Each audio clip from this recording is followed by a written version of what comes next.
अकबर बीरबल की कहानी, उम्र बयाने वाला पेड़। एक समय की बात है जब बादशाह अकबर का परचम पूरे विश्व में फैलने लगा था। उसी दौरान तुर्किस्तान के बादशाह को अकबर की बुद्धिमत्ता की परीक्षा लेने की सूझी। तुर्किस्तान के बादशाह ने अपने दूत को संदेश पत्र देकर कुछ सिपाहियों के साथ दिल्ली रवाना किया।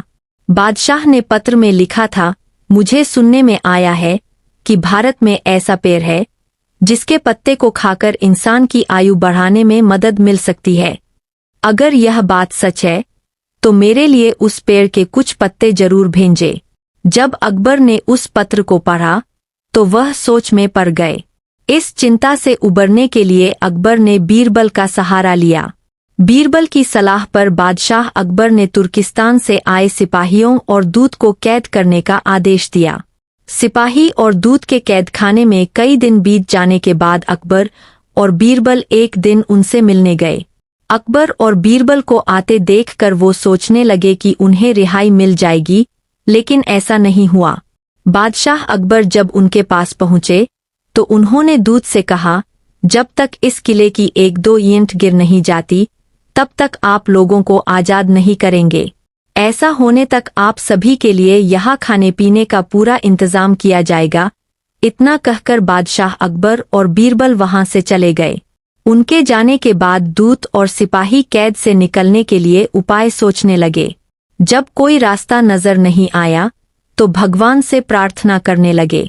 जल्द ही उनकी प्रार्थना रंग लाई और कुछ दिनों बाद अचानक तेज भूकंप आया और भूकंप के कारण किले का एक भाग टूटकर गिर गया। यह घटना के बाद दूत ने अकबर के पास किले की दीवार गिरने की खबर भिजवाई। यह खबर सुनते ही बादशाह अकबर को अपना वादा याद आया और उन्होंने तुर्किस्तान के दूत व सिपाहियों को दरबार में प्रस्तुत होने का आदेश दिया। उनके दरबार में पहुंचते ही बादशाह अकबर बोले, अब तो आप सबको अपने बादशाह के द्वारा भेजे गए पत्र का उत्तर मिल गया होगा। अगर अब भी आपको समझ नहीं आया है तो मैं समझा देता हूँ।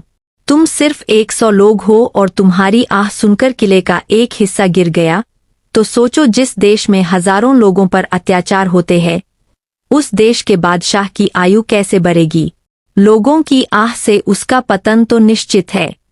हमारे भारत देश में किसी गरीब पर अत्याचार नहीं होता, यही होता है आयुवर्धक वृक्ष। उसके कुछ दिन बाद बादशाह ने उन सभी को उनके देश भेज दिया है और रास्ते में होने वाले खर्चे के लिए कुछ पैसे भी दिए।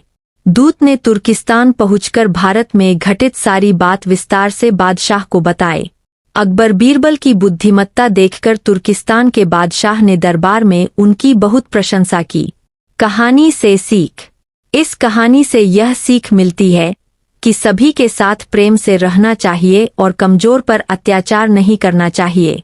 साथ ही वही देश तरक्की करता है जहां प्रजा सुखी रहती है।